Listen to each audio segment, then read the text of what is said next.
Good morning, good afternoon, good evening across the country, around the world. Welcome back to Planet Coaster WestCOT. We're going to be continuing today with the park, of course.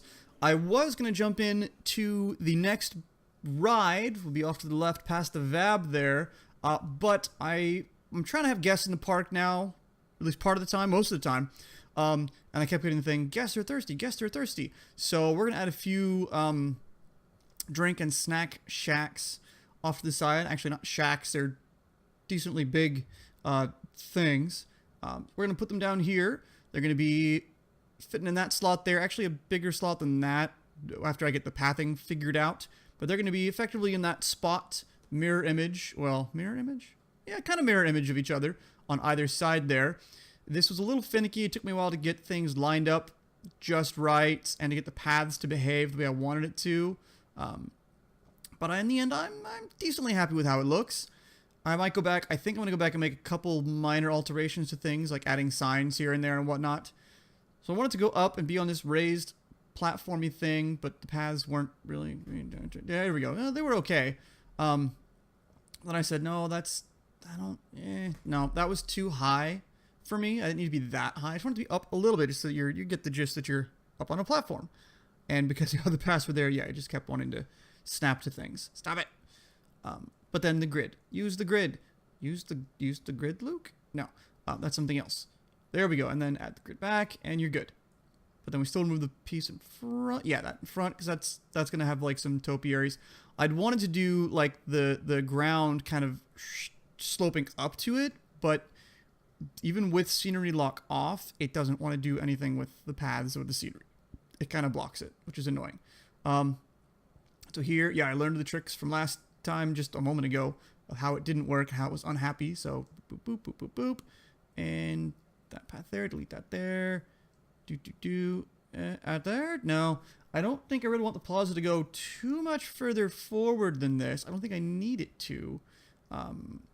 It might go another few tiles out, but I'm not too much. So yeah, that's the path platform for it. Over here, we're going to put coffee. At the real Epcot in Florida. By the way, somebody asked in a comment, have I been? Yes, I've been 3 times. Once with my family, twice with my wife. Anyway, in this corner of the park, there is a Starbucks. There are Starbucks in all the Disney parks in the U.S. now. Yay for partnerships. So I wanted to put the coffee shop here kind of to, to mimic that, to emulate that. And I was having a hell of a time getting it to line up and really be happy with the paths and have both of them connect. And as soon as it opened, you can just see all the guests. Coffee! Like zombies. Coffee. And that was a bit much. Every time I reopened it, they'd come back, and then they'd go away, and they'd come back, and then they'd go away. It got a little annoying. I actually ended up closing the park and getting rid of them while I was working on this initially. I was going to have them spread. That didn't work out because of the walls. So I go back. I have 2, and I get it. I'm like, okay, this is really, really frustrating. So I just grabbed whatever wall I could. And did that just to get it squared, to see if it would square up. No, okay, that's obnoxious.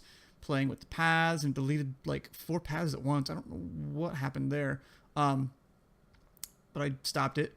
And then I think for some reason I ended up just moving the whole, closing the park, closing the things, closing everything. So guests weren't in the way there. And I ended up moving it just with the move tool, and it snapped into place. I'm like, oh, okay, I'm done. Stay there. Don't move. It's lined up. It's actually lined up pretty well with the paths. So it's not something I want to play with. So we got the Street Fox coffee. I keep calling it the wrong thing. And on this side, we're gonna put. I think we put the donuts and the Monsieur Frites, the French fries. It took me a moment to realize I sunk those into the ground one bit too much. There, it's that and that. There we go. So we get those guys here. And this is just the white stucco. I kind of wanted to use that here. And yeah, and the short ones give you the color options. So that was a fix I had to work on. There we go. Good.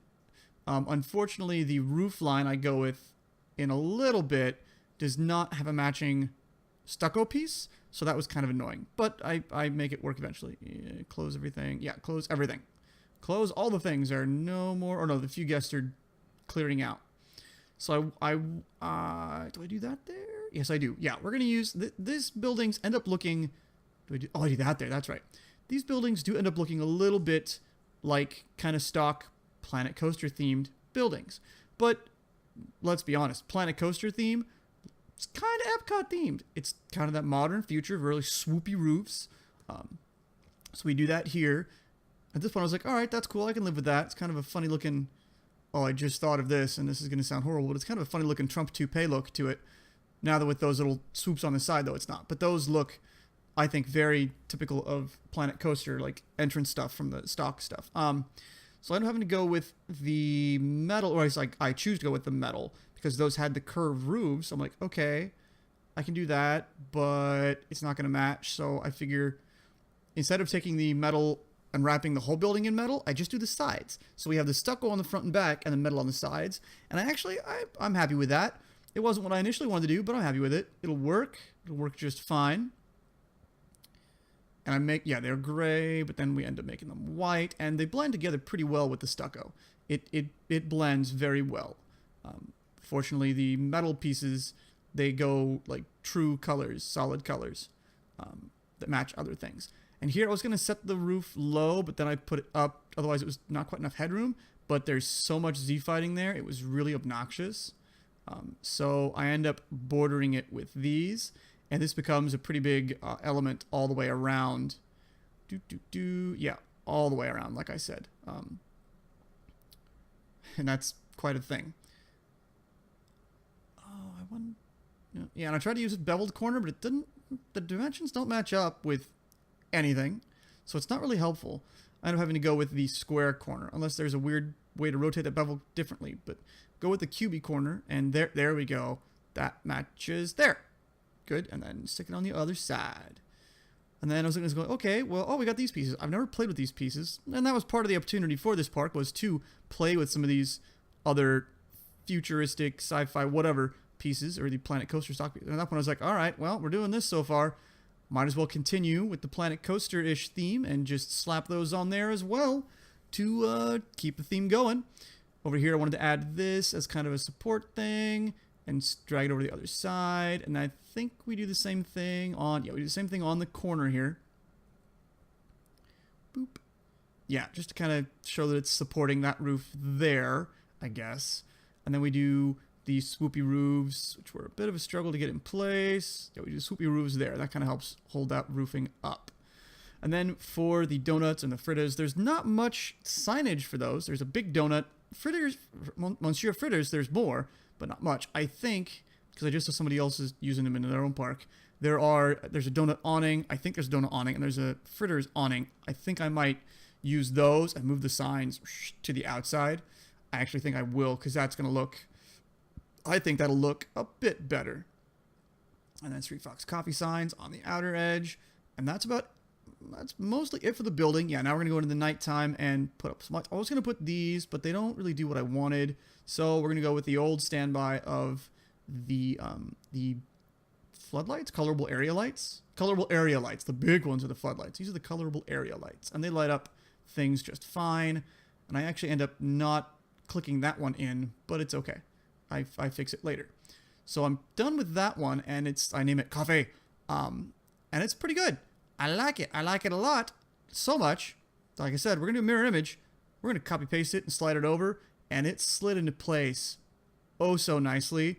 It was just kind of amazing. So we get rid of these shops, and because you said guests are thirsty, I put in Gulpy on the front and Pipshot stuff on the back. I could put some food somewhere. Probably need to put some more food things somewhere. Yeah, there I go. I figured out that I missed that light. Anyway, we'll put more food stuff somewhere else where I'm not entirely sure. So yeah, here we're doing, there's not much stuff for the Pipshot water or the Pipshot smoothies or whatever. It's like they didn't, I don't know, when they added those stores, they didn't get them a full set of signs. And then all the Gulpy signs are just ginormous. We go with that and that. Yeah, and I think we put some Gulpy. Yeah, we put the cans on the side kind of to show, hey, this is what's here. Not that it's terribly necessary, but that's what we do with that. Yeah, I think that's about it. Yeah, for those buildings, I think Oh, no, no, not almost. We do this. Yeah. I was going to open the park up again in just a moment or two, and I wish trash cans would settle better into corners, but they really don't like to, which is a little annoying. But then benches, benches, benches. And I don't know if I do it. Do I do it right now? Oh no, more trash cans. But I wanted to have guests come back in the park, and I wanted to make sure that it was trash can accessible. That doesn't necessarily sound right. I want to make sure there were enough trash cans that we weren't going to have a litter problem in the park. I drop more janitors. Pay. Make sure they get paid enough.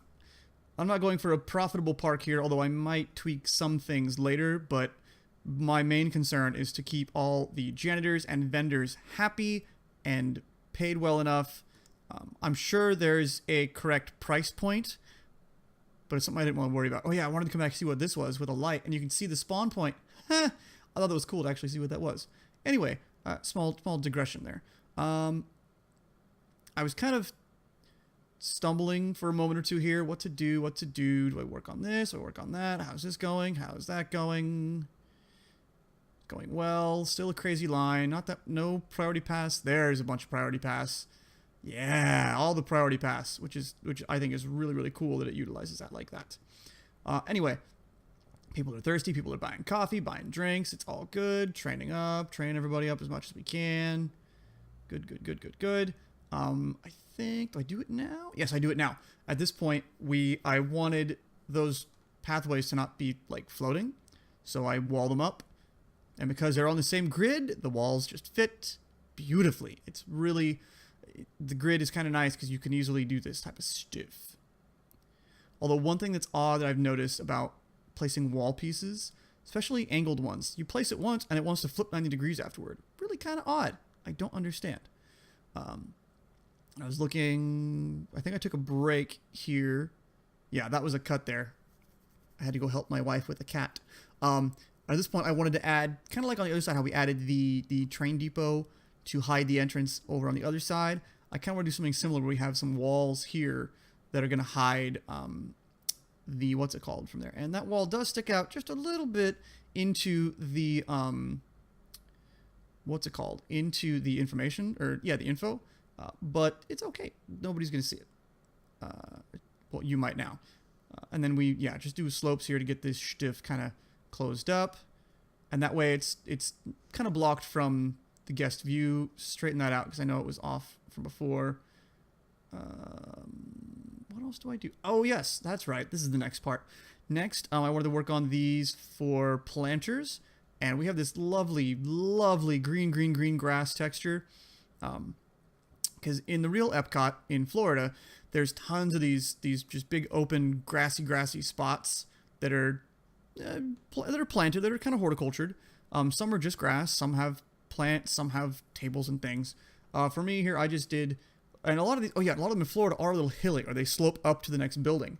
So I kind of wanted to get a little bit of depth going on. You can't do too much in those little 2x4 tiled, width squares, but I want to do a little bit just to give it some variation. And I ended up going kind of with a bit of a pattern. The two on the outside of each set of four are a little more tropical, like there's palm trees and scaevola and that big old bush there. And the inner ones have the giant acacia trees that just provide a lot of shade. They're a little more, there's a little bigger and lots of shade and a little more colorful. I try to have a little bit of color in each one, whether it's these big red bushes or yellow bushes or the purple ones or what. Well, this one has a lot of color to it. But this was the first one. This was kind of a trial bit. And when you place these, a lot of them start off set up above the ground, and I kind of want them set in. Oh yeah, and I wanted these to be all railed in, so I had to go through and click every one of these tiles and the corner bits to add the railings to it. Not the end of the world, but it took a little bit of time. And some of them weren't all that cooperative, or it's easy to click on the wrong thing or undo it or something weird. And then we go to the other side and do the same thing. At this point, I figured out the pattern, so I was going a bit quicker. But it goes red a lot of times, like right after you do it, which is like, why? Why do you need to do that? I don't understand. Yeah, unfortunately, it does apply the railing to both sides of a given tile, so you have to space it out. And I thought maybe take these, save them as a pattern, as a blueprint. No, it's not that hard to manually place things in general. Initially, I wasn't going to put trees in trees into these planter boxes here, but I end up putting a couple palm trees. I think these are banana palms. And then I got acacia tree. Oh, at first I thought, no, that's too, it's like savanna. It's supposed to be African settings. Then I was like, no, you know what? These look good. These actually look really, really good here in these big old planters. And they provide, you can see that the shadow is huge. They provide a lot of shade from an otherwise open, very, very concrete area that's just kind of flat and planar and very open and exposed. Even though this park would be set in California, where it does get pretty darn hot here in the summertime. I put these little things, little whatever they are, foxtail type things, kind of like they're growing out from the base of that tree. And again, with the big bush, the scaviola and stiff, making it look a little varied. And pretty yellow bushes. Pretty bushes. And that's one side. And the other side is going to be the same, pretty much the same thing, just with a little bit of variation here and there. And I go through and I put all the trees first. Keep moving. There it goes. Just that tree's up nice and high. We put the other one there. And then two more of these guys over here. Spin it around. Good. And then lastly, I think I put the palm trees here, right? Yeah, palm tree there. Palm tree. And then I fill it in with the bushes, much like the other side. So this episode was, I mostly because I wanted to get some drinks and stuff going on, and I wanted to work on the plaza as well and take a break, I guess, from just doing ride, because that's not just what this game is about. It's almost more so about doing the scenery, the scenicking it, if you would take a model railroading term. So that's what this episode is.